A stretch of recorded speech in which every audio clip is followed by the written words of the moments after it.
गीता इन 18 बातों को अपनाने वाला सभी दुखों और वासनाओं से हो जाता है दूर। भगवद गीता में भगवान श्री कृष्ण ने न केवल ज्ञान की बातें बताई हैं बल्कि जीवन जीने की कलाओं के बारे में भी बताया है।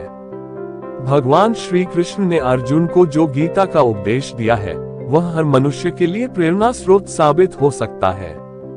गीता में भगवान श्री कृष्ण अर्जुन को उपदेश देते हैं कि जो भी मनुष्य भगवद गीता की 18 बातों को अपनाकर अपने जीवन में उतारता है वह सभी दुखों से, वासनाओं से, क्रोध से, ईर्ष्या से, लोभ से, मोह से, लालच आदि के बंधनों से मुक्त हो जाता है। आगे जानते हैं भगवद गीता की 18 ज्ञान की बातें। 1. आनंद मनुष्य के भीतर ही निवास करता है, परंतु मनुष्य उसे स्त्री में, घर में और बाहरी सुखों में खोज रहा है। 2. श्री कृष्ण कहते हैं कि भगवान उपासना केवल शरीर से ही नहीं बल्कि मन से करनी चाहिए। भगवान का वंदन उन्हें प्रेम बंधन में बांधता है। 3. मनुष्य की वासना ही उसके पुनर्जन्म का कारण होती है। 4. इंद्रियों के अधीन होने से मनुष्य के जीवन में विकार और परेशानियां आती है। 5. संयम यानी धैर्य, सदाचार, स्नेह और सेवा जैसे गुण सत्संग के बिना नहीं आते हैं। 6. श्री कृष्ण कहते हैं कि मनुष्य को वस्त्र बदलने की आवश्यकता नहीं है, आवश्यकता हृदय परिवर्तन की है। 7.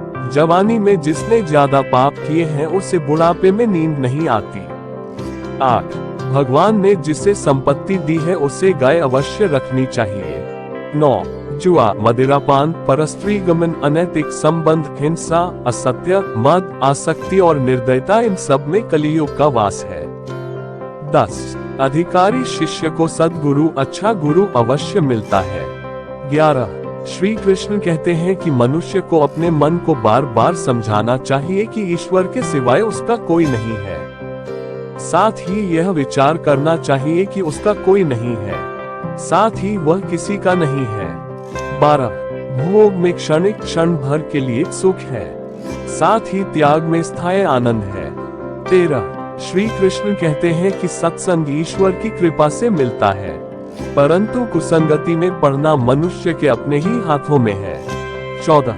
लोभ और ममता किसी से अधिक लगाव पाप के माता पिता है, साथ ही लोभ पाप का बाप है। 15. श्री कृष्ण कहते हैं कि स्त्री का धर्म है कि रोज तुलसी और पार्वती का पूजन करे। 16. मनुष्य को अपने मन और बुद्धि पर विश्वास नहीं करना चाहिए, क्योंकि ये बार बार मनुष्य को दगा देते हैं। खुद को निर्दोष मानना बहुत बड़ा दोष है। 17. यदि पति पत्नी को पवित्र जीवन बिताए तो भगवान पुत्र के रूप में उनके घर आने की इच्छा रखते हैं। 18. भगवान इन सभी कसौटियों पर कसकर, जांच परख कर ही मनुष्य को अपनाते हैं।